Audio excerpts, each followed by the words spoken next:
Okay, so today we're going to take a look at using the Vue.js DevTools extension for Google Chrome to help us debug an existing app written in Ruby on Rails.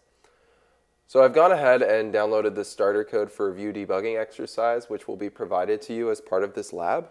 And now I'm going to go in and basically showcase some of the things about the one model in this application and how we can use the Vue.js DevTools to look at everything that's going on in a better way.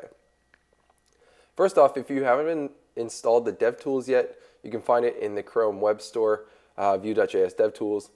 It's quick and easy to add.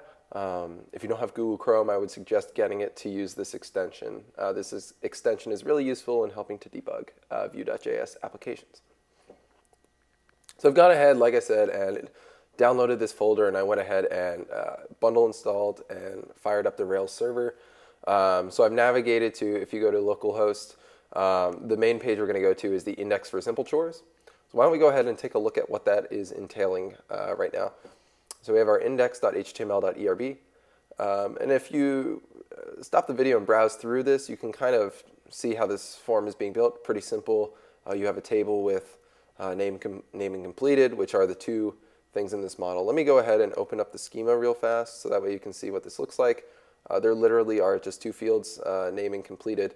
So the name would be the name of the simple chore, and completed is either true or false, whether or not the chore has been completed. So I'm going to go back to the index for simple chores model. And so the one key thing that we should see here with Vue.js is right here in this table row call. We use a v-for, so we loop through something called chores.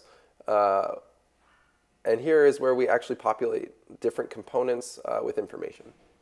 I'm going to go ahead and go into my apps, assets, JavaScripts, and you can see that we have this simple chore.js. Ignore the coffee file and just go for the JS. And so here's a bunch of code that deals with actually performing the Vue.js. Some of this should look familiar to you from last week. But here we have our generalized run Ajax call. Again, I apologize the screen. I can make this side of the screen a little bit bigger. There we go. Here's where the real magic happens. So we have our Vue instance, and we have our chore row component. So you should remember this from last time, but in case you don't, you define a base Vue instance for your application, and then you define components. And components are small pieces of your application which you can generalize and tweak to template to make everything nice and clean and uniform. So here we have a chore row component. There are three main props that we pass in this case. So this is the starter code for the application, so you'll see that you might not need all of these, but we have our chore, we have name and completed. And so the types are defined as well. We also have a toggle complete method that you'll work with in a little bit. But here you can basically see the overall chore row component that we define using this template with the ID of chore row. Now where do we define this? We define it right here in the index. So we say is the chore row component. Chore row component refers to this template down here with the ID chore row, designated by hash chore row. And so here we define our table row to have a couple main things. So we have chore.name, so we take our chore object and we get the name. Chore completed, same idea with the completed true or false, as well as check and delete, which either toggle the complete or remove the record. And these are two methods that you can find in here as well. So go ahead and now that we have that, how does this look in the Chrome window? So as you can see here, we have two rows. So we have one that I just named chore that we've completed, and we have one that I called new chore, which is false. And it's pretty simple to set up a new simple chore. It takes you to another page, and you just define a name and whether or not it's completed. Pretty simple. How can we look at this using the Vue debugger? So I went ahead, and if you right-click or control-click and you select inspect, you get a window that looks like this. Perhaps you've used it before. If you have the Vue extension installed, you can access it here by clicking on Vue. And so what it does is it finds the base Vue instance for your application as well as the different components that are being rendered on the screen. And you can click on them to see the different attributes as they arise. So as you can see, if I highlight over different things, it'll showcase where they are being rendered. So for example, this chore row corresponds to the new chore row in our table. This one's just the chore row. and root is everything.